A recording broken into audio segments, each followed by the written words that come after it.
Cassie's an IBCLC, a lactation consultant here, teacher, wears a lot of different hats for us at Breastfeeding Success, and now is trained in infant sleep.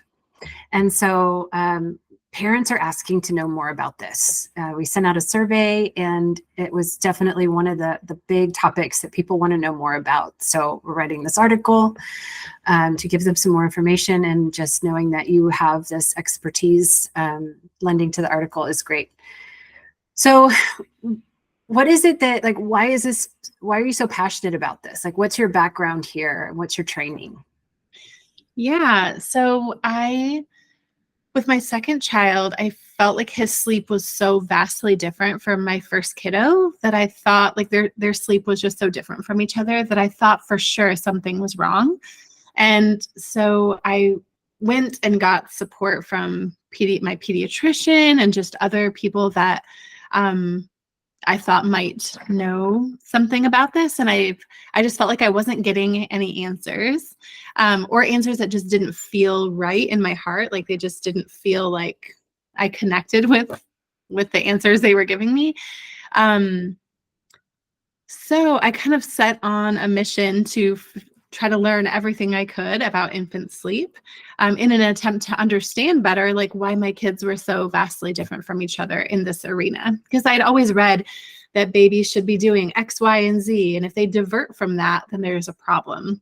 But what I learned was that that's absolutely not true, and that all babies they're just like us, but small, and there is a lot of variance in normal as far as infant sleep.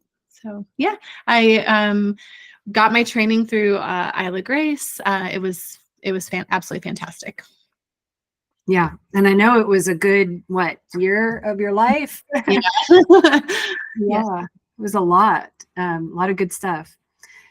Okay, so then for now, I just kind of want to go into some basics of newborn sleep. So kind of like the biology of newborn sleep and what you think new parents most need to know about their baby sleep in that newborn period, those first few months. What do you think is most important there? Yeah, I think it's really important to know that babies have their days and their nights backwards, and this is absolutely normal and true for all babies. And that's because during the day, you are up doing your thing and you're giving the baby this gentle rocking motion that lulls them to sleep. And then at night, when you lay down to go to sleep, that rocking motion stops. And so then baby starts kicking. That's probably when you notice a lot of activity, is that baby's like, hey, where'd that rocking motion go? And so they get quite active because they're not being lulled to sleep anymore. So when they're born, they're awake a lot at night and sleep a lot during the day. And this is very normal.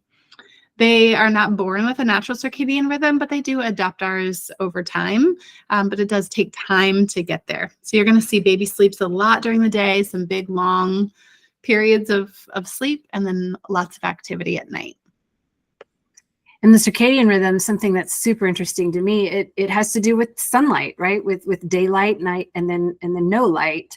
And that's something that they didn't get in the womb. Exactly. Right?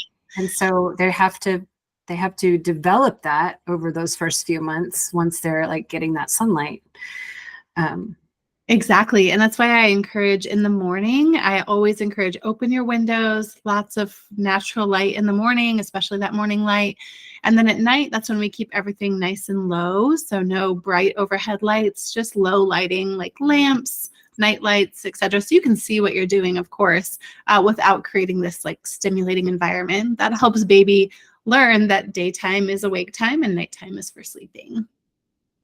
Yeah. Any tips on night lights, like what to know? I think you mentioned some things to me before that were good ideas. Yeah, so no stimulating light. So the white lights, blue, purples, those are all very stimulating. And so we want oranges, that warm light. So red, orange, or just the warm night lights are all great options.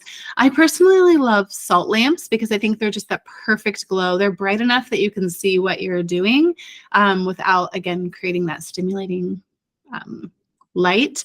The white noise machines also come with light, like a bright light, and you can usually change the color on most of them. And so I always encourage changing the color to an orange or red. I've also had clients over the years that changed out their light bulbs in their bedrooms to like orange or red, and that's also an option. Okay, that's a good idea. Okay, and so why is it that babies, I mean, wake so often too at night? And is that like, how often is normal and why? Yeah. So babies ideally would be waking every 2 to 3 hours. And this is actually a protective measure against SIDS. So babies, their sleep patterns are completely scrambled from ours. They get that like deep sleep in the beginning, and it's just all different than ours. And so they wake up every 2 to 3 hours, ideally as a protective measure against SIDS. And so, it's actually a really good thing when we see babies waking every 2 to 3 hours. I find it much more concerning when we see babies sleeping these longer stretches. That isn't ideal for them and can increase the risk of SIDS. So that every 2 to 3 hours or following that rhythm of every 3 hours is normal and natural and is a good thing. Okay. Even though hard, I acknowledge. Yeah. So what is SIDS exactly?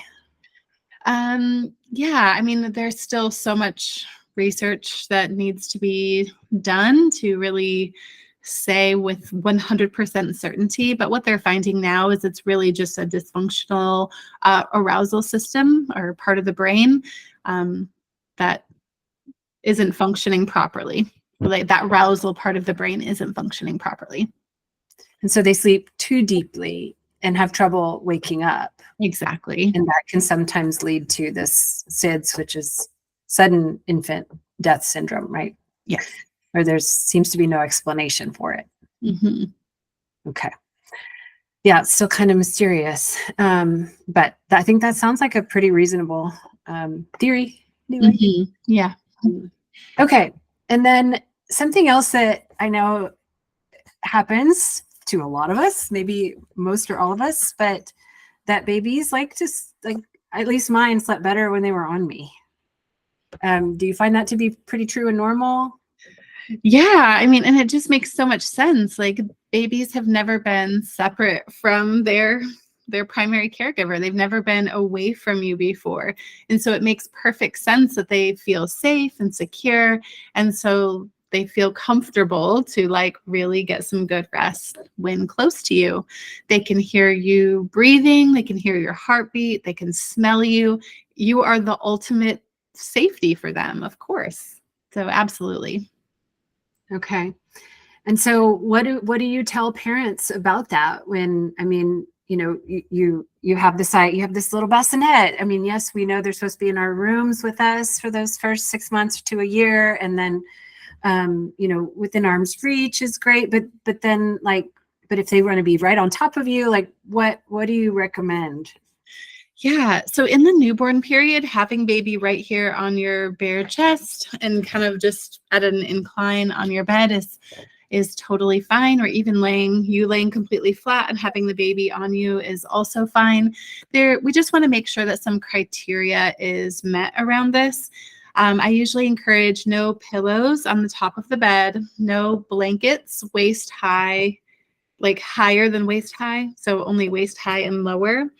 And I also want to make sure that there's no pets, no siblings, that no one in the bed is intoxicated, that the mattress is flat and firm with a fitted sheet, that we are exclusively breastfeeding, and that no one in the home smokes cigarettes, and that no one in the home smokes cigarettes during pregnancy. That is actually the number one risk factor for SIDS is cigarettes. But if all of that criteria is met and your baby only wants to sleep right here, I think creating the safest environment possible so that everybody can get some rest is totally reasonable. Yeah. And so you're saying that because in case you fall asleep while you're letting your baby sleep on you, right? That's sometimes the worry. And so making sure that it's not on a couch or in a chair, because those are very unsafe sleep surfaces in case you do fall asleep. right? Exactly. So there is never a time that I would consider it to be a safe option to fall asleep on a couch or a chair. That is always unsafe.